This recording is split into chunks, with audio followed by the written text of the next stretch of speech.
Welcome to a new edition of the Beyond the Junkyard podcast. As always, I am your host, Junkyard James, and with me, like always, the man with the marvelous sauce, Cody Marinara. How are you doing on this fine Thursday evening? It's cold as hell. And apparently we're getting snow and ice tomorrow.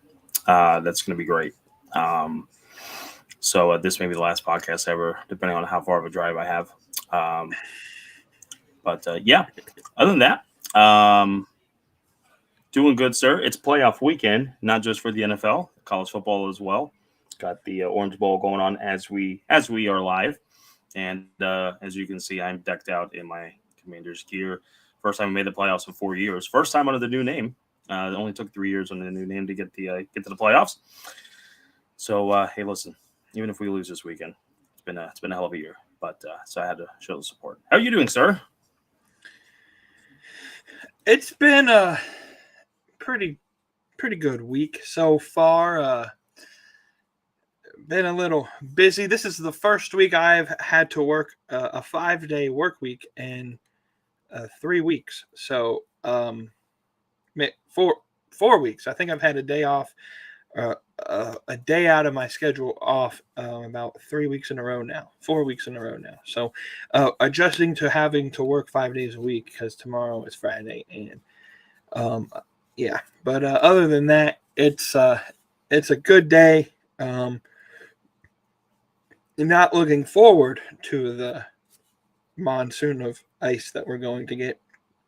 And I get to work from home because my company said, we're not going to let you risk it. So they forced us to work from home tomorrow. So, Lucky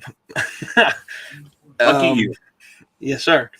Though we could have it worse. Thoughts and prayers go out to those in Los Angeles right now, dealing with the cluster of a disaster that's going on with the wildfires there. Hopefully they can rein in the fires there, and I hope everyone, or as many, get out as safely as possible. It's quite literally insane that same area this Monday was where Monday Night Raw was held live from the Intuit Dome in LA for the debut episode of Netflix on Netflix. And we'll talk all about that in the main part of this show.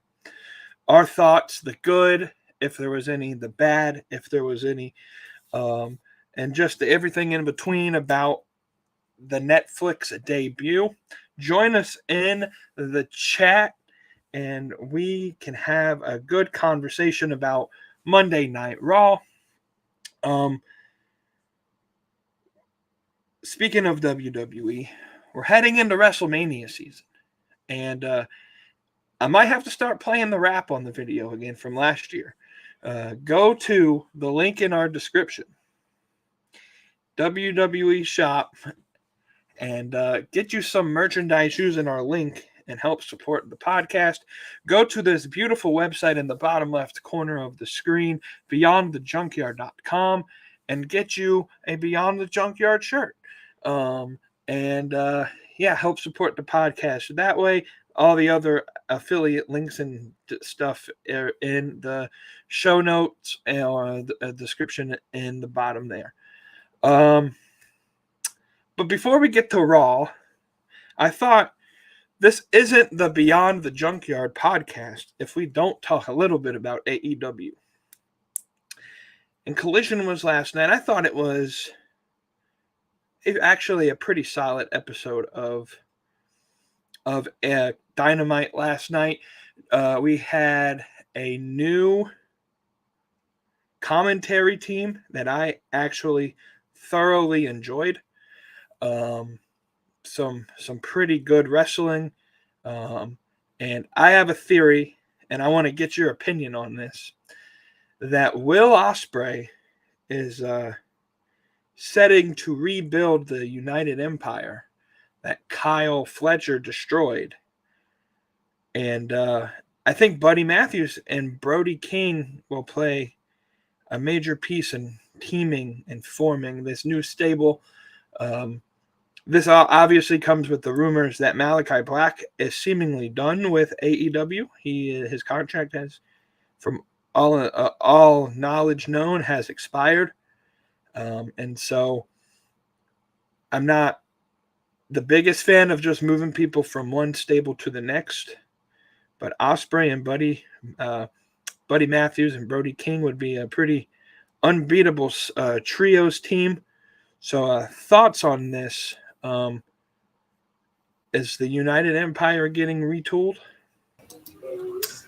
It's a good point. I mean, Mark Davis really hasn't been a part of the scene here for a little while, and I feel like, didn't he come back just a month or two ago? And he's pretty much been doing nothing ever since. I wonder if they're saving that for the Grand Slam Australia show. I don't know. At the same time, it's like, okay, well, what are we doing with Ospreay? I mean, are we just going to throw him into a trios? Are we just? I mean, it's kind of convoluted as to what exactly is going to go on with that. I wouldn't be against it. I think Buddy Matthews has a lot to give. Great talent in the ring. We just don't see a lot of them, and it's just the stop and start stuff with him. Brody King has gotten quite a bit of exposure here with the Continental Classic, as well as premiering at Wrestle Dynasty this past weekend too. And I feel like he's slowly one of these bigger names in AEW, but we're just not doing a whole lot with him. He's just a part of a bunch of these events, and it's great, but it's like, I need some more credibility with him as far as either a title or just a solid push to be as a top of the mid card type of talent. Putting them together as a trios with Ospreay would be cool. If Malachi's on his way out, I kind of hate that. But if anything, I'm going to fault Tony Khan more so than anything, because I feel Malachi should have been a world champion. I feel there was a lot of missed opportunities with him and the character and the gimmick. The House of Black, they've had too much of a stop and start with them. They had a good solid push here and there, trios champions, and then in some prominent feuds, but just never had a consistent, like an MJF, like a Swerve, where we're consistent all the way through and keeping them as a main act. But I think that it would be good for Brody and Buddy to do something. It'd be kind of weird going from the House of Black to something quite different with a United Empire type of thing. But it was interesting how at the end of the show last night, when Ospreay came to save Omega, he was wearing a United Empire shirt. So I wonder if he's going to try to get a faction with Brody, Buddy, and even Kenny. I don't know. Setting up for an interesting next few weeks and months, not only leading into Revolution, but out of Revolution, to kind of see what's going to happen with everything. I don't know. It's interesting to kind of see what's going to happen there. I feel like we've got some,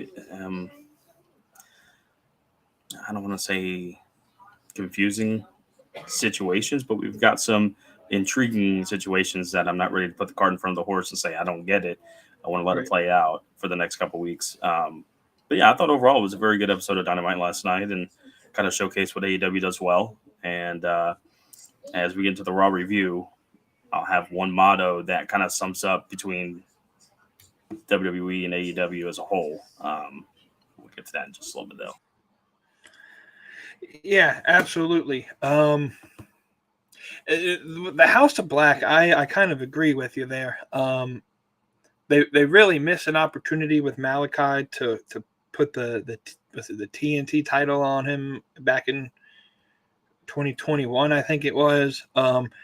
And it's been an injury infested group there. If somebody's not hurt in that group, then it's a miracle. And you've kind of seen the slow destruction of the House of Black. I don't even know if Julia Hart she's been back for a while, and I don't even know if she's interacted with the House of Black since coming back. She has the same character, but very little interaction with the House of Black.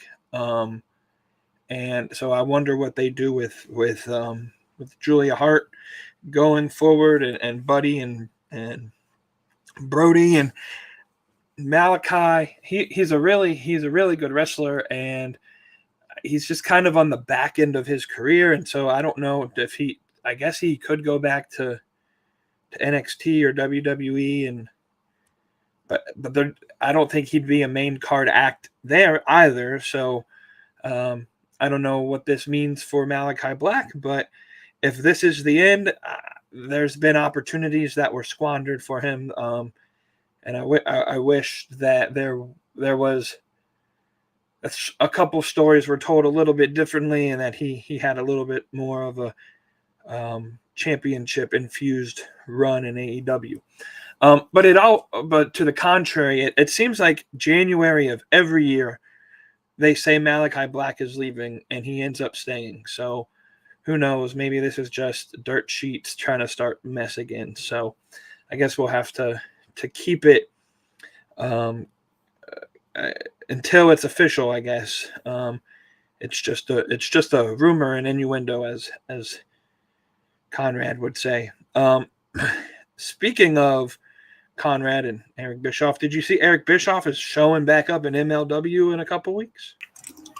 I did not. That's very interesting. I guess the Eric Bischoff one-night show or whatever did well enough to where they want to bring him back in, I suppose. So are they bringing him in for Super Fight or something different? I can't remember which show it is. Let me pull it up here real quick. It is Kings at the Coliseum, I think, is what it is. Yeah, Kings at the Coliseum. It's like one of their bigger events, isn't it? Yeah, it's at the North Richland, Texas Sports Center, this Saturday, January the 11th. I think they were saying that they've almost sold out the arena. I don't know what that means, if they sold out just what they had available, or the actual arenas are sold out. It's a sponsored event with CMLL, which is weird that Bischoff would work with a company that is affiliated with AEW, with as much as he hates AEW. Matt Riddle's on the show. Kenta's on the show. That's a pretty good card. Atlantis Jr.'s on the show.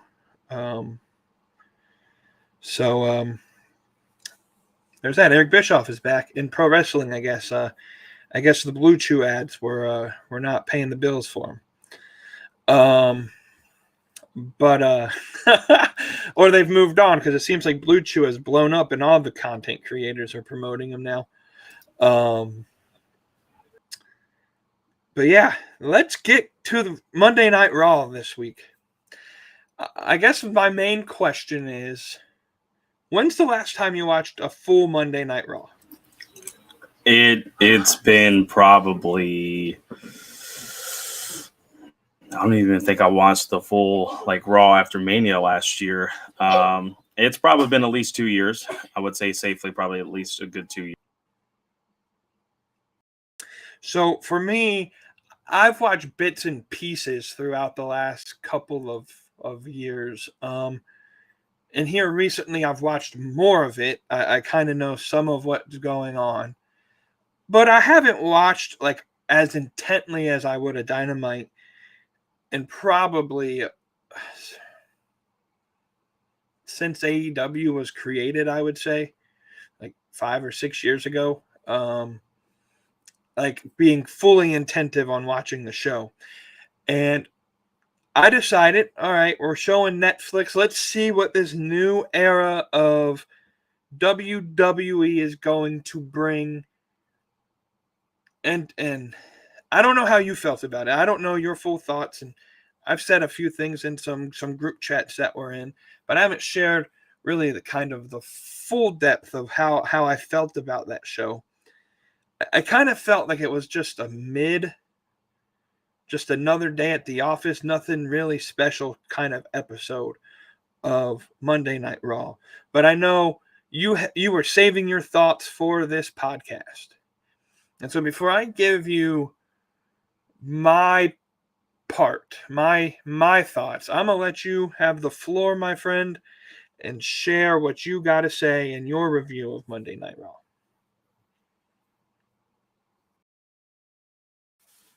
Oh, that's weird. Sorry. Yeah, I needed to switch over to my hotspot. I think my side was just freezing up a little bit, so I wanted to make sure I had enough decent signal to continue on with the show. I don't know where you left that, but continue where you were at. Yeah, so I was just going to say, I don't know what your thoughts are on Monday Night Raw. I don't know. I've shared a little bit of my thoughts, but I'm gonna let you have the floor. I'm gonna let you open. I know you took some notes. You have some thoughts that you want to share about Monday Night Raw, and I have some too. I'll finish because I think you'll have a probably more intelligently put together review of Monday Night Raw. So the floor is yours. How did you see Monday Night Raw this week? So I took into. I'm glad that we waited until Thursday, and obviously we wait until Thursday to do our shows anyways, but I'm glad we didn't do any sort of like, immediately Raw reaction Monday night or even did a Tuesday or Wednesday show. More so because I wanted to get a gauge as about a bunch of different takes and different people's opinions as much as I could, while also collecting mine and just kind of seeing where everybody kind of stood with everything. And so for the first time in probably a good year and a half, I actually listened to the Busted Open radio Busted Open show Tuesday morning to recap Raw. And I was actually kind of surprised because I feel like Busted Open was a WWE pro show, and I didn't really vibe with most of the acts and what they were talking about. I was pleasantly surprised that they gave a really good take of Raw, both pro and cons, everything in between. It was LaGreca and Bully Ray, and I just thought that it was a really well put together show, and it actually kind of made me go back and kind of look at most of the highlights for Raw again, and come up with what I have a list of here. The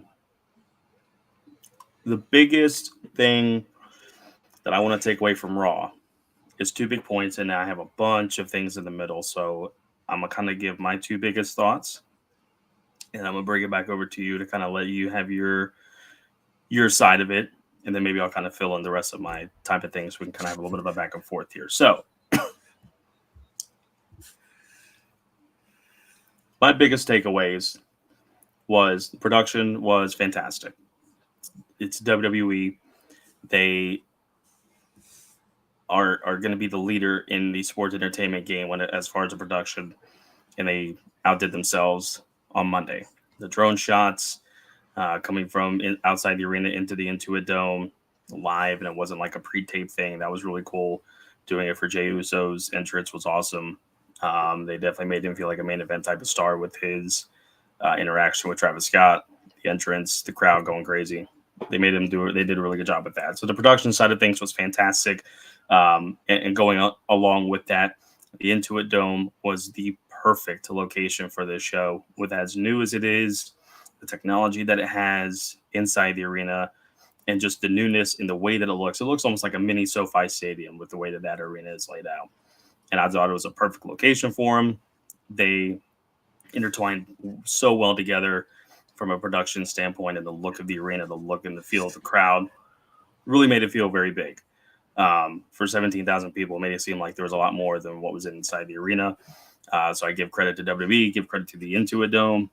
All that aligned hand in hand. It was so good.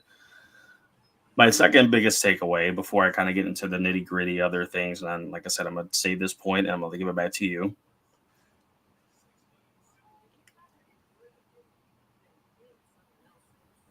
Coming out of Raw,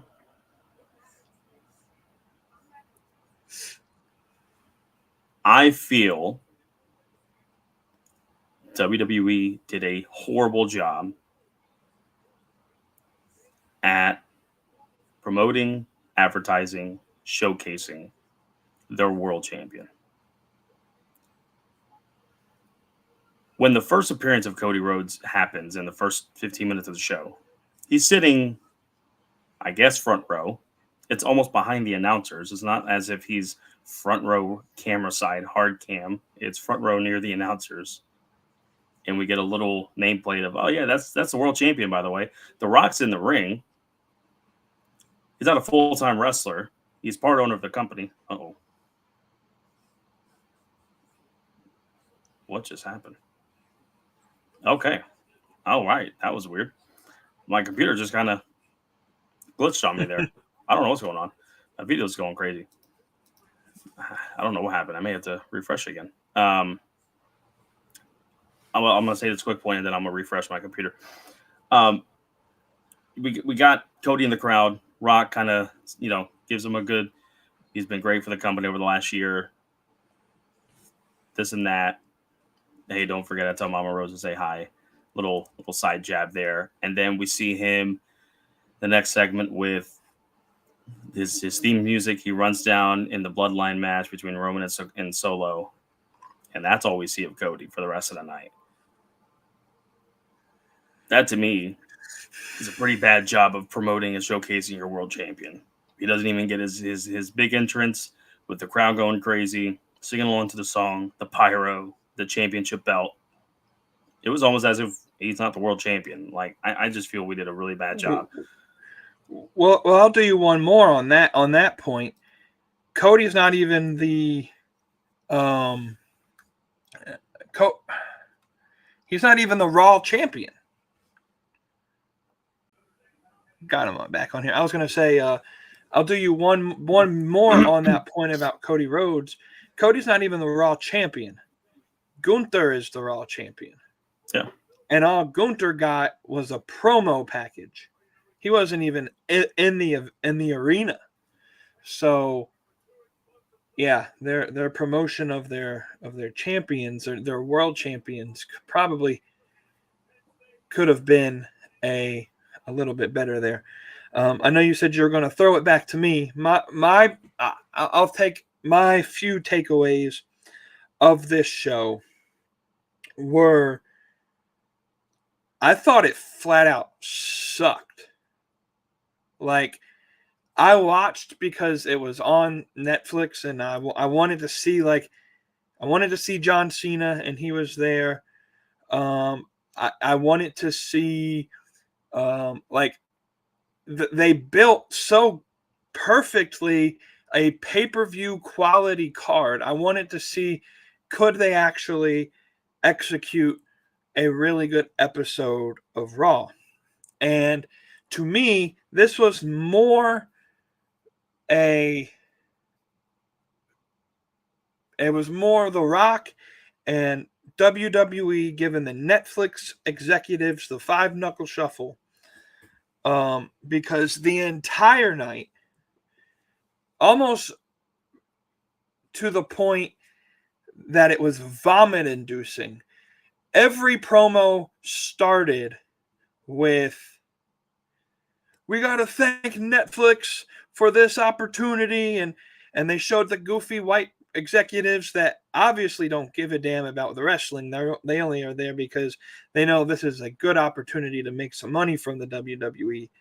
And it felt to me like the biggest reason they were there was not to entertain the crowd per se, but it was just a way to flaunt that they made it to Netflix.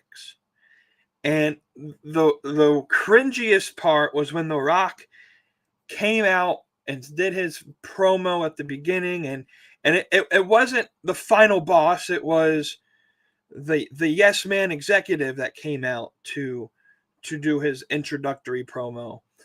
And he was telling the crowd that it was the largest gate for a Raw or for an event in WWE history. I think it was for a Monday Night Raw, the largest Monday Night Raw gate in the history of WWE. And the crowd just mindlessly cheered, not understanding that it wasn't like they didn't have crowds of 17,000 back in the 90s. They just had to pay $500 for the ticket to watch that show for nosebleed seats. So yeah, they got the biggest gate because they were charging astronomical pricing to get into that arena. And so it almost felt to me like WWE didn't think that the fans that were watching, like they were just going to mindlessly watch and not see through the bullcrap that they were trying to tell us on the screen.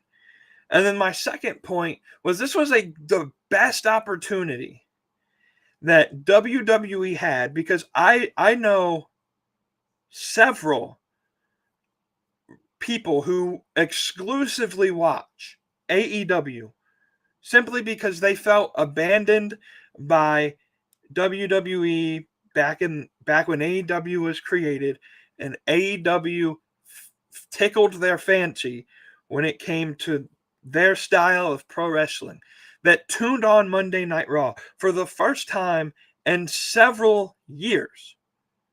And this was the perfect opportunity to showcase that you actually can have really good wrestling on your show mixed in with all of the sports entertainment stuff. And that this catchphrase that AEW uses, that this is where the best wrestle, is just a weak attempt for AEW to keep your attention. And they failed to put on a semi-decent wrestling match. I posted this on social media last night after Dynamite went off the air, just because I wanted to see the numbers. And both Dynamite and Raw had 4 matches on their show. Dynamite was a 2-hour show. Raw was a little over 3 hours. Within the 4 matches, Dynamite had 58 minutes of wrestling. So roughly 50% of their show was wrestling. And the roughly 180 minutes that Raw was on TV, 62 minutes of wrestling. Roughly about 33%. So you had an opportunity to put on really good wrestling matches. You pushed back the debut of Penta. You pushed back the finals of the women's IC title match. And all you did was bloviate about how awesome you are that you are on Netflix. And you wasted an opportunity, in my opinion, to steal back part of the fan base that you lost. And you did it in the same way that you lost them in the first place, by abandoning what that subset of the fans wanted, which is pro wrestling, which is my biggest complaint about all of these WWE fans that sit there and say, well, the AEW is a dying company, or it's not a true competitor.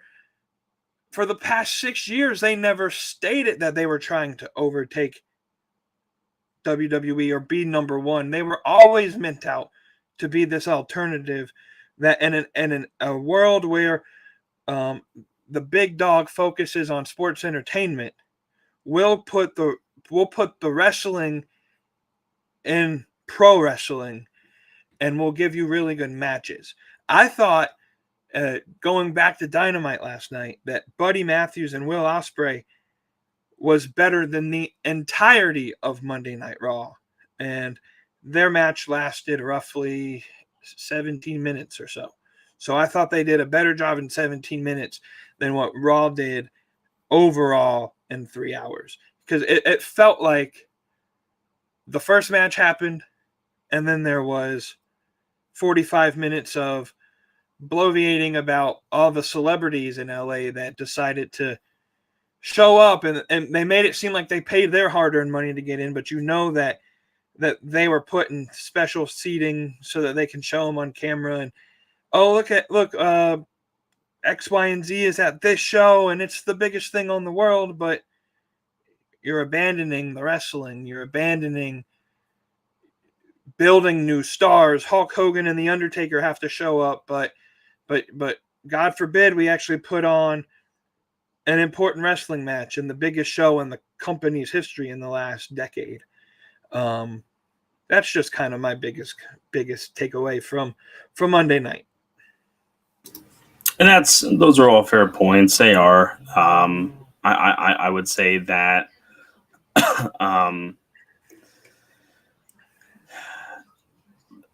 I thought all 4 matches on Raw's card were good. They kept me intrigued for the most part. And while I understand that this was more of a plant the WWE flag on the ground and kind of give more of the, hey, listen, this is us. We're here. We're on Netflix. It's a big deal. I feel they could have at least showed the world champions. I mean, yeah, you want to bring your top stars out, your top known acts, and I get it. I feel we could have done a better job of presenting Cody Rhodes, make him, give him that entrance, give him the pyro, make him feel even more special and even more of a big deal. So if the casual fan is watching, oh, that's the world champion. Okay, well, they're treating him like a world champion. I mean, look at the entrance, look at this, look at that. Oh, I hear the crowd with this song. Do that for Cody. Gunther doesn't really have that kind of aura, I would say, from an entrance perspective. He's a tall guy and a big dude and presents that. It's a different aura than Cody. Heck, you could have done a backstage segment with both of them and just been like, this is your world champions. Do something promoting for next week type of thing. I don't know. I just feel they could have done a better job with the world champion perspective of things. My other kind of takeaways from this was The Rock kind of had that weird promo. It was more like a Dwayne Johnson promo than it was The Rock. And then him going to NXT the next night was interesting. I don't know any other way to put it besides interesting. Some people think that, Rock is not going to be at WrestleMania 41, that he was kind of saving face because of the criticism from Monday night's promo and the whole thing with going from hating Cody to liking Cody. I don't know. I think that I truly think we're getting swerved by that. I think Rock's just basically going to show up at the Rumble. We still have, 3 weeks to go before the Rumble, so I don't think we're going to present everything at once. We're going to keep things as is for now. And I'm okay with them kind of pushing off the Penta debut, even though it was a great time to do that with all the new eyes that were on the product, and for the finals for the women's IC championship. It gives you something that you got to promote for next week, and you got to write a show for next week. You got to keep the train rolling. So while yes, it would have been great to have all that in one show and make it even more of a stack card than it was, and present these new eyes on the product with these sort of new characters and talents. Gives them something to look forward to next week, and maybe tune in and say, okay, well, what's this all about? Who are these people? Excuse me, and just kind of go from there. I thought, while yes, you got a lot of these established stars, Taker, Hogan, Rock, Cena. The Hogan thing I didn't understand. He didn't need to be on the card to begin with, to be honest with you. I hated for the fact that he got booed out of the building. I saw something that maybe he'll turn heel. Hogan's like 70 years old. We don't need to see a heel turn from Hulk Hogan. At this point, just keep him off TV for a while. And I mean for a while. Cool that his beers got a minority stake from WWE and they promoted the beer on the show. Fine with that. It's cool. Could have done a segment versus him being appearing in the crowd in live. Rhea getting that Undertaker rub with the pose there, that was really sick. That was really cool. I thought getting that rub from the Undertaker makes her more of a badass character, in my opinion. So I thought that was really cool. All 4 matches, babyfaces won.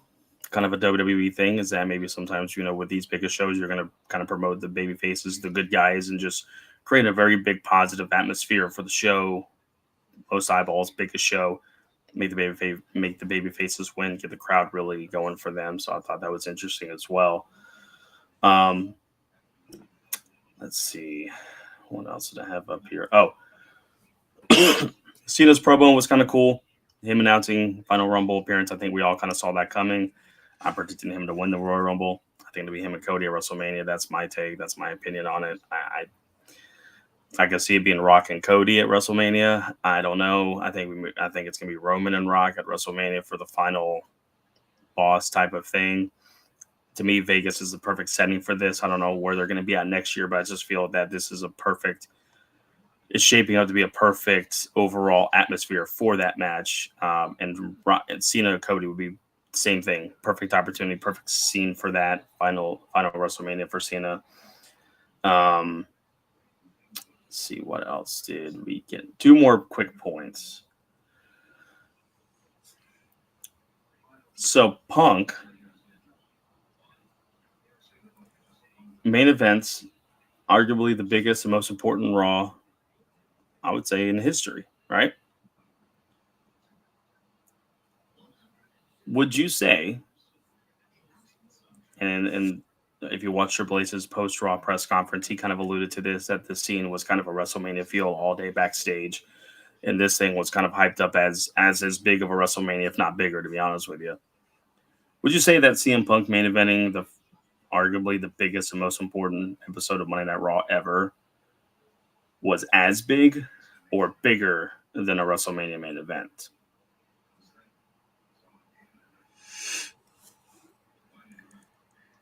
I honestly, in the grand scheme of things, I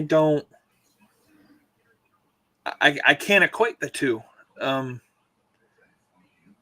I get that they tried to build it to be this this big show. They put all their dominant cards on the picture on the table, and it was built to be like a pay-per-view or a PLE version of Monday Night Raw.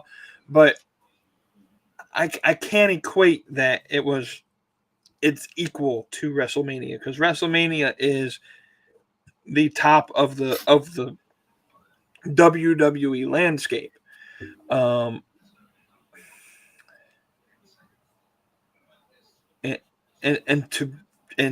in my opinion, while the match was probably the best match on that card, it wasn't anywhere near the mystique or intrigue, in my opinion, of what your main event of WrestleMania should lead into. Now, again, I am biased. I don't like CM Punk. I don't care for CM Punk. I think he's the biggest politician in the freaking industry, and outside of Hogan, I guess. Hey, the college football playoffs are on, so if you hear anybody screaming, it's the Notre Dame fan downstairs. Yeah. Anyways, so yeah, I don't know. I feel like main eventing a Monday Night Raw, because to me this was no different than a normal version of Monday Night Raw, except it didn't lead us to developing any storyline. In fact, they rushed to end storylines just to have baby faces win or to promote certain things. Like The Rock just, I guess, magically forgot that he had beef with Cody Rhodes, and he put him over. In his promo, the whole thing with Roman was just kind of weird, and it didn't lead to anything. Like, they could have led to The Rock and Roman at WrestleMania when Rock put the Uafala on Roman Reigns, but it didn't lead anywhere. So it was just in my opinion, a mediocre version of Monday Night Raw on a worldwide platform. WrestleMania to me will always be bigger than anything else. Yeah, and that's fine. I would probably say the same thing. It's just because of the way that it set to me. It set up an interesting question because of the fact of how promoted and built up, this whole show was presented as, that if Punk were to never main event WrestleMania, would this be as big or even bigger than that main event spot of WrestleMania because of how big this episode of Raw was presented to be? I truthfully think that we're not done yet with with Punk and Seth. I think that I'm assuming Notre Dame just scored. Yeah, they did. I think that we're gonna get Punk and Seth at Royal Rumble, and Seth's gonna win, so it's gonna even it up 1-1. Somehow Seth's gonna go in the Elimination Chamber and beat Gunther for the world title, and we get Punk and Seth for main event of night 1 at WrestleMania, with Punk going over and winning the world title to say that he main evented at WrestleMania. Either that or he faces Gunther for the world title at WrestleMania. Either way, I think he finally does get his moment in the sun to main event WrestleMania. All he had to do was just complain about it for 12 years, and you finally get one. I guess that's how it works. But I thought it presented an interesting question. So my overall kind of thought of this is Raw, and more specifically WWE as a whole. It's summed up, and I think I made this point before, but it just echoes again because of how you watch Wednesday night's Dynamite, you watch Raw, and you can tell the difference between the two products. WWE is just a sports entertainment show that features wrestling on their show, whereas AEW is a wrestling show that features some sports entertainment. Nobody does sports entertainment better than WWE, and that probably aligns better with the casuals than it does for a true pro wrestling standpoint. But that's where, like we've said before, AEW is been presented as an alternative to WWE. It's not presented as a direct number one competitor. I don't think anybody will. If AEW were to change their philosophy and mindset and become more of a sports entertainment themed product, it wouldn't suit well with AEW as a brand, because I don't think that that's what they're about, and I don't think that the diehards of AEW would love that, because they got away from stuff like that to kind of get more of a pro wrestling feel of a show. And I think nobody does pro wrestling better than AEW right now. New Japan can rival that from an in-ring standpoint, but I just can't get much into the storylines of New Japan, not because it's a Japanese product. I just feel like their storylines are just kind of odd. AEW tries to do the sports entertainment stuff, not as much as WWE, of course, but I would like my shows to feature really good wrestling, kick-ass wrestling matches, but also feature some sort of sports entertainment for me to get invested into a story, to believe into a story. Why am I wanting to care about this storyline? Why am I caring about the characters in the storyline? WWE is too much sports entertainment for my liking, but I think I'm a realist. Nobody's going to outdo WWE. But I think after Monday, and especially after I went last night, there's obviously a clear difference and a clear ideology from the two brands as to what they represent, and that's okay. But that's obviously I think my biggest takeaway from Raw was that. Yeah, and I think that's a big point to state is that it's a good thing that they're different. It's a good thing that WWE is this sports entertainment mega power. And I think at one point in time, Triple H even said that this isn't a pro wrestling show. This is like a movie depicting a pro wrestling show. And I guess in my eyes, if I wanted to watch someone act like they're fighting or do an action movie, like I would watch and like actual actors, because let's just be honest, WWE doesn't create the greatest actors in the world. Like if you had to ask me, would you watch Monday Night Raw or some action movie like, I don't know, the latest Fast and the Furious movie, I would probably pick the Fast and the Furious movie, because at least there are certain elements in that movie, new scenes, new plot, or well, it's usually the same plot, but just different tweaks to it. And the cool thing about like the new vehicles and all of that, whereas WWE is just really poor acting. It's not entertaining to me. I come to watch a wrestling show for the wrestling and not necessarily the entertainment, because there are certainly better avenues of entertainment for me to watch that are more entertaining to me. And I know I mentioned this off air, but I'm a big fan of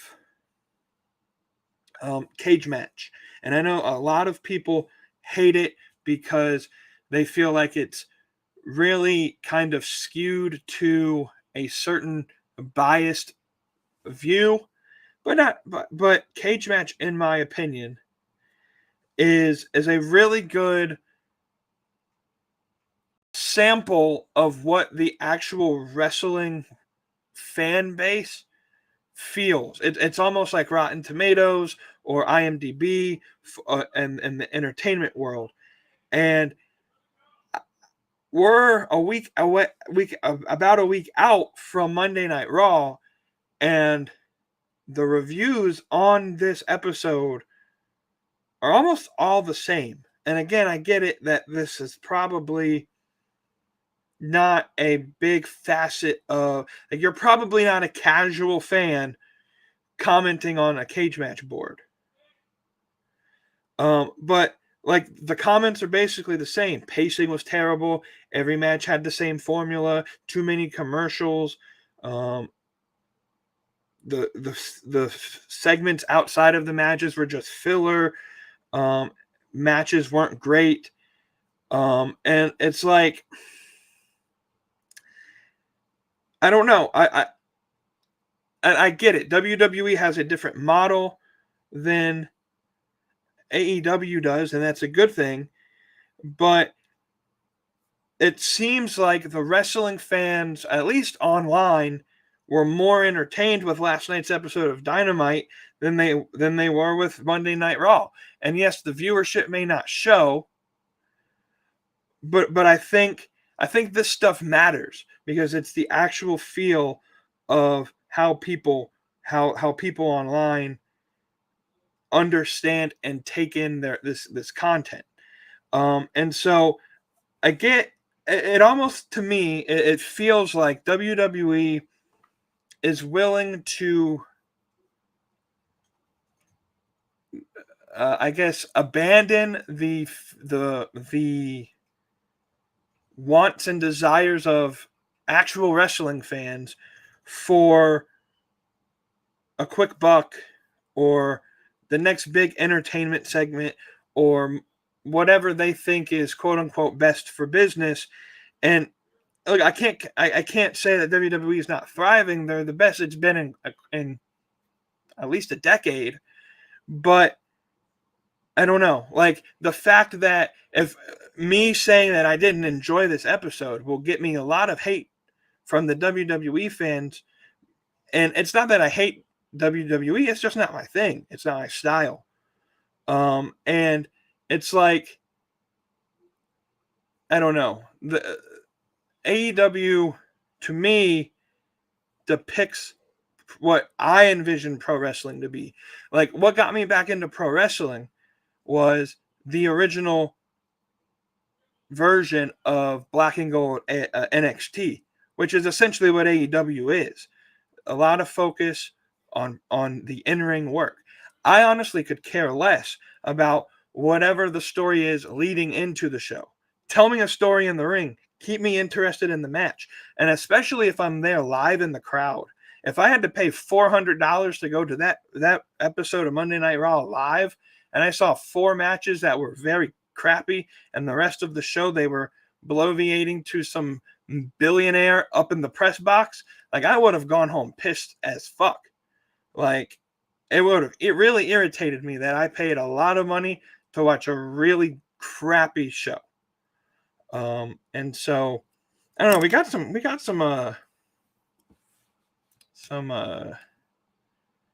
people's in the chats here. Wavy D was talking about the 640,000 number.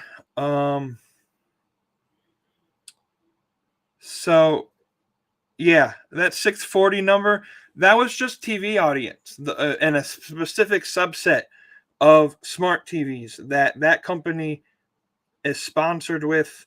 And it's not even like the big brands of smart TVs. They have a setting where they track everything that TV does, unless you turn off the tracking, and that's how they get their data. So it was again just a subset of that view. It wasn't the total number. I don't think anybody ever believed that 640,000 was how many people watched. The number that Netflix provided probably is closer, which was like in America 2.6 million. My question for that is, can that be sustained? 2.6 million live when Rock doesn't show up and Undertaker doesn't show up and Hulk Hogan doesn't show up, and you actually have to promote your up and coming stars. Are those people that haven't watched wrestling since the Attitude Era going to stay? I don't think they will. And so that was my biggest gripe with that show, is they didn't do anything to promote the up and coming stars. It was more of a, here are the people that got us to this point. Let's celebrate them, and everybody that's going to take us further that you're going to see weekly, they just kind of forgot about. And to me, if you're not progressing your future stars, and I have a gripe with what AEW is doing with throwing Jeff Jarrett and these big stories, and like there shouldn't be anyone that's not like an avid, I guess the right word would be, like you shouldn't have some veteran taking your main event, or legend, I guess you would use, taking your main event spot. The only time in AEW's history that I've really ever supported someone like that taking the main event spot would be like Sting for his retirement match. But like, I'm not a big fan of what they're doing with Jeff Jarrett. I don't think he needs to be anywhere near the world title picture. But Cope is going to be a full-time wrestler. So I'm okay with him having storylines with Moxley, because he's going to wrestle every week. He's going to be there every week. And yeah, he's up in age, but he's going to be there every week. So I'm cool with Cope. I'm cool with Jericho doing what he's doing. I don't like his gimmick right now, but I'm cool with Jericho being on TV, because he's there every week. I think Notre Dame might have scored again. But yeah, so I don't know. And then the Hogan thing. I don't know if WWE just like thought people would overlook the fact that Hulk Hogan did a lot of shit and has said a lot of shit that probably wouldn't fit in like one of the most liberal cities in the world, and supported Donald Trump for president, and was very active in supporting Donald Trump for president, even to the point that he came out in character as Hulk Hogan at the Republican National Convention. And the fact that they thought he wouldn't get booed out of the building, the fact that he went backstage and basically threw a temper tantrum because they booed him out of the building, like, you didn't have to be Nostradamus to know that that was going to happen, because they were booing him. They were booing him out of the building on social media before he even stepped foot in the arena. So The only caveat I would say about that is that Taker has the same political viewpoints. He didn't show up at like Trump's rally and things like that, but he is a Republican. He had a podcast with Trump. He supported him, right? But yeah, he didn't get any kind of that negative feedback either. I think Hogan's past and his full his last 10, 15 years has just not been good from a brand image perspective of Hogan.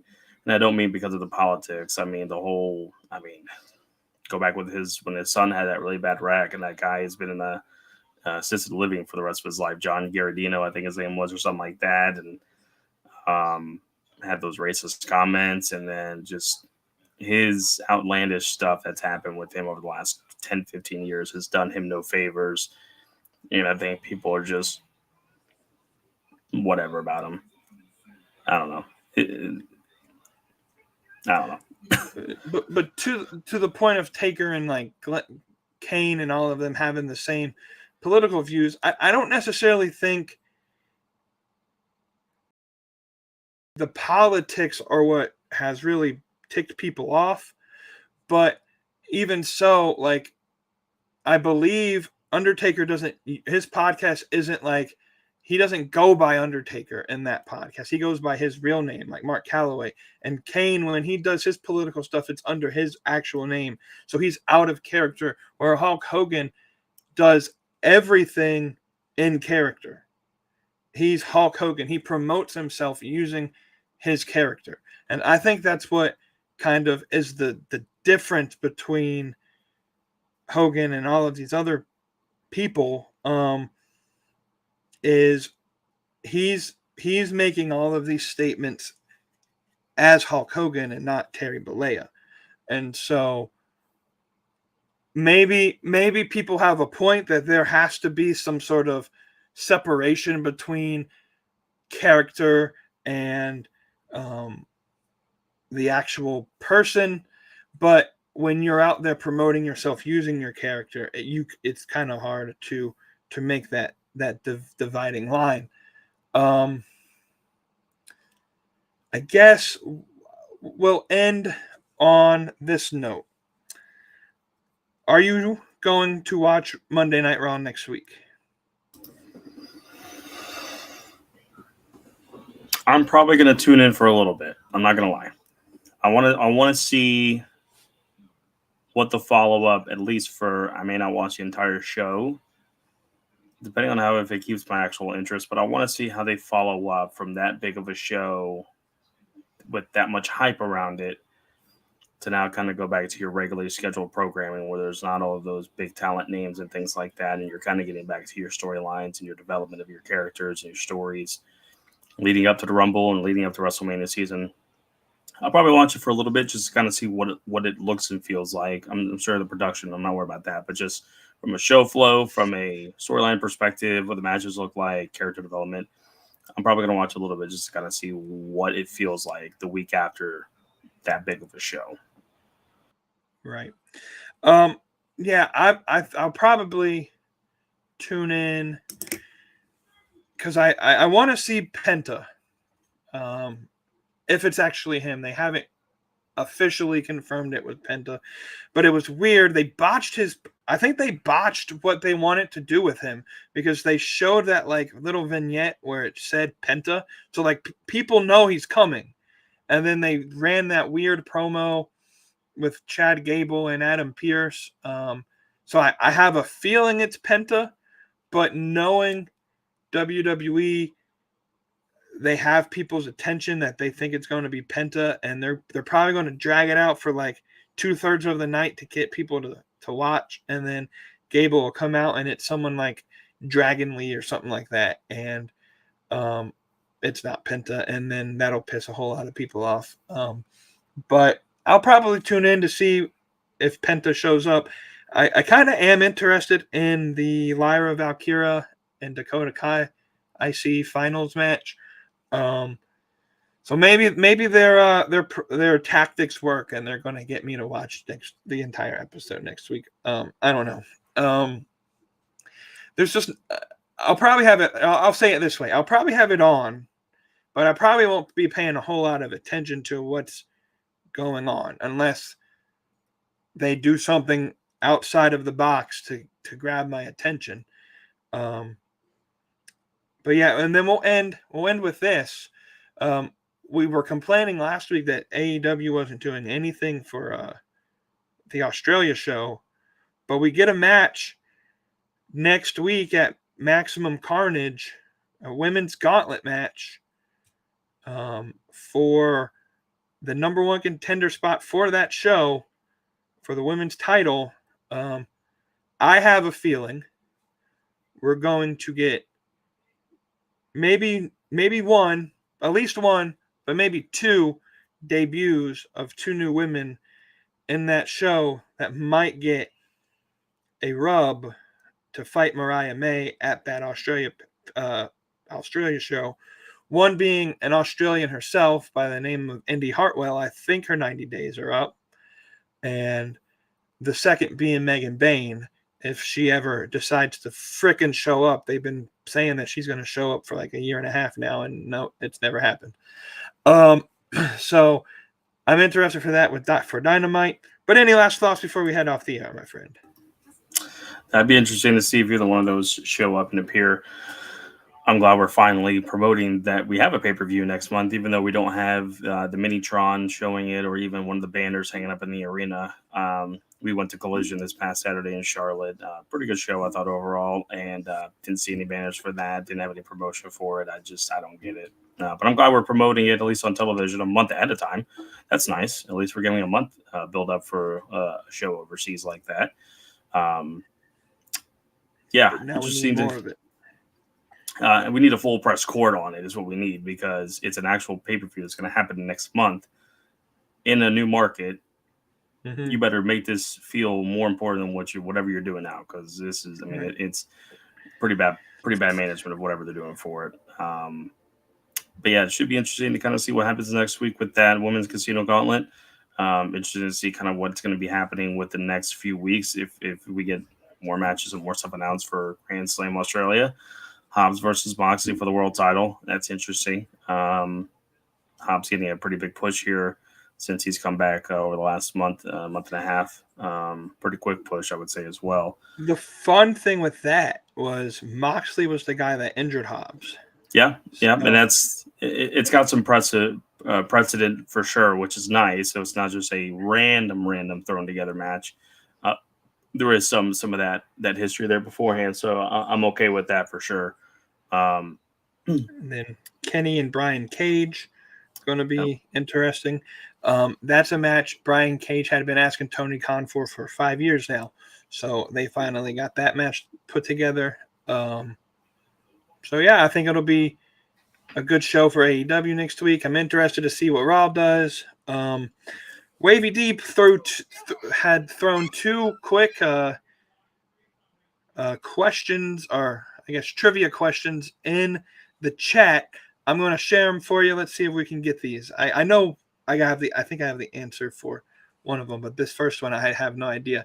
On this day in 1993, Bret Hart and Ric Flair competed in WWF's first ever insert match type at a live event in Boston. Again, let me have a couple guesses with this. The first guess I would have, just by giving me the two superstars' name, the first thing that comes to mind is a submission match. That would be my first guess, is if it was a submission match. Is that correct, Wavy D? I guess we'll have to wait unless you want to look up the answer and tell me. I don't know. 1993 Boston Iron Man match. Iron Man. Okay. All right. You got me on that one. Very good. And then I don't even know what my second guess would have been. I said two guesses and you didn't let me have the second guess, but I don't even know what the second guess would have been. And then the second one, I think this is easy. On this day in 2006, these two individuals had a live sex celebration on Monday Night Raw to celebrate their championship win. I think we all know where this is leading. That would be Mr. Couldn't rise to the occasion, Adam Copeland, Edge himself, and Lita. One of the highest rated segments in Raw history. That was pretty good. Yeah, Edge and Lita. Very interesting how that happened. Good trivia questions. I like that. Keep them coming every now and then. Definitely keeps me on my toes. He got me with one already. He got me with that Flair and Bret Hart match. So kudos to him on that. Listen, we ain't got to do it on the show since we're past the 10 o'clock hour, but your brother's quiz, you need to do it. I think you'll. I'll do it, but it'll probably be this weekend. I did one as well, so maybe we could do that next week on the show. Do one for us, the one I did. But yeah, no, that's pretty good. Yeah, that's all the thoughts I got. Go Commanders! Hail to the Commanders! That's all I got. Yes, sir. NFL playoffs this week, but y'all will see you next week here on the Beyond the Junkyard podcast. I am Junkyard James. That is Cody Marinara. And like he always says to end the show, everybody needs to, especially with as cold as it's about to be, you need to get some homemade sauce. Enjoy it. Stay saucy, friends. Stay saucy. Stay saucy. Links in the description. Like, comment, and subscribe. And we'll see y'all next week. Beyond the